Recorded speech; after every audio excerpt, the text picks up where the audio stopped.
speech at your club at 4:30. Thank you. My wife at home? No, sir. She's playing bridge at her club. Good. Then you'll have to deputize for us. Sir? Oh, don't misunderstand me, Mary. You see, I have to make a speech at my club, and I wanted my wife to hear me. But as she isn't here, why, you can do so instead. Sit down, Mary. Yes, sir. Gentlemen, fellow sufferers, as your president, I want to deliver a message of hope to all you downtrodden worms, and to enlighten you in the darkness of your grievance department in double harness, or as it is commonly known, connubial bliss. I ask for your support and heartily welcome you and your subscriptions in furtherance of our object, to form the Married Men's Protective Association. I am more than proud to be its more than honorable president, and to assure you that we have the power and the glory to give full protection to all fully paid up members from the inhuman, unjustified, and perpetual onslaughts of their misguided wives. We defenseless Lotharios have been trapped, hooked, roped in, and cajoled into doubling up with these designing daughters of possibly honest men, and have magnanimously promised them food, shelter, and clothing for the rest of their unnatural lives in return for what?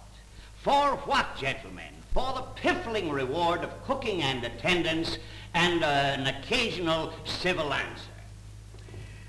Why should we married blighters have to go through the third degree of vipers and vampires' vituperation if we happen to come home late occasionally?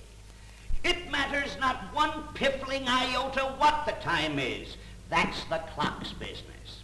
And why is that remark of ours, "I've been detained at the office," always greeted with jeers and hoots of sarcastic laughter? Why, gentlemen, we might just as well come right out into the open and say we've been on a binge. Are we always to remove our boots, shoes, or sandals whenever we want to cross the domestic mat at a late hour? Must we continually be obliged to creep up the stairs with pneumatic horse pads on our knees like guilty cat burglars or outcasts? No, gentlemen, no. 1,000 times no. How's that, Mary? Oh, very good, sir. Continuing the case for the prosecution, when I married my wife, she told me she could cook. And bless my soul, she still thinks so. Mind you, she can boil a kettle fairly well and can cut a loaf of bread, but personally I cannot eat boiled sausages. And when she boils potatoes in their jackets, they taste as though they had their socks on as well. Surely you wouldn't read that speech to your wife? Oh, wouldn't I? You bet I would, and make her like it. And then we have heard that catty remark, "I have kept your dinner waiting for 3 hours and it's ruined." That dinner was ruined the minute it was cooked.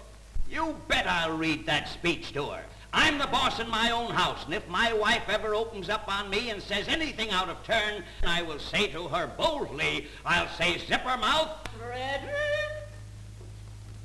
That's your wife, sir. Yes, I know. I think I'll just sneak out through the back way. If my wife asks you if I've been, tell her no. Tell her I've been detained at the office. Goodbye, Mary.